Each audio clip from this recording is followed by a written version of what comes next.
ஓம் சக்தி. குருவடி சரணம், திருவடி சரணம். சக்தியின் பக்தரான மருத்துவர் ஒருவரிடம் அம்மா கூறியதை கேளுங்கள். மருத்துவம் படித்திருக்கிறாயே, உயிர் எங்கேயடா இருக்கிறது என்று என்னிடம் அம்மா அருள்வாக்கில் கேட்டாள். நான் பதிலேதும் சொல்லாமல் அமைதியாக இருந்தேன்.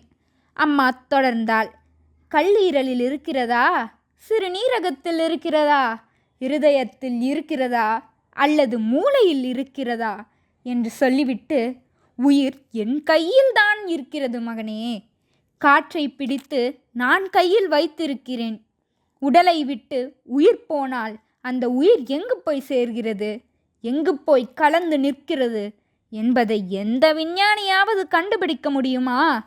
காற்றிலே கலந்து நிற்கிற அந்த ஆவியை யாராவது பிரிக்க முடியுமா என்றாள் அன்னை. காயமே இது பொய்யடா, இது காற்றடைத்த பையடா என்ற வரிகள்தான் எனக்கு அப்போது நினைவுக்கு வந்தது.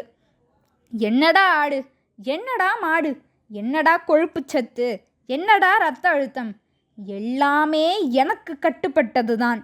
மருந்து மாத்திரைகள் சரியாக வேலை செய்யாமல் போகும்போது, மாத்திரைகள் எல்லாம் ஏமாத்திரைகள் ஆகும்போது நான் தானடா உங்களை காப்பாற்ற வேண்டும் என்றாள் அன்னை. எத்தனை மருத்துவ முறைகளை நாம் பின்பற்றினாலும் அம்மாவின் அருள் ஒன்று இருந்தால் மட்டுமே பரிபூரண குணம் கிடைக்கும். அருள்வாக்கில் அம்மா உரைத்த பல அரிய மருத்துவ குறிப்புகளை இந்த மாணவிகள் கூறுவதை கேளுங்கள். இரத்த சோகை பச்சரிசி பாசிப்பருப்பு முழு கோதுமை சேர்த்து வறுத்து பொடித்து கஞ்சியாக காய்ச்சி குடிக்க இரத்த சோகை தீரும். ரத்தத்தை சிவப்பான குறைபாட்டுக்கு தினமும் ஆப்பிள் கட்டாயமாக சாப்பிட வேண்டும். வேக முட்டை அரைக்கீரை அல்லது முருங்கீரை உணவில் சேர்த்து கொள்ள வேண்டும்.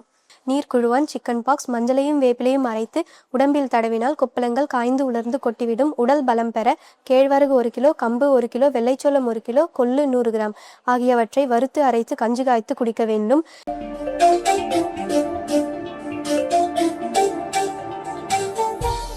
ஓம் சக்தி.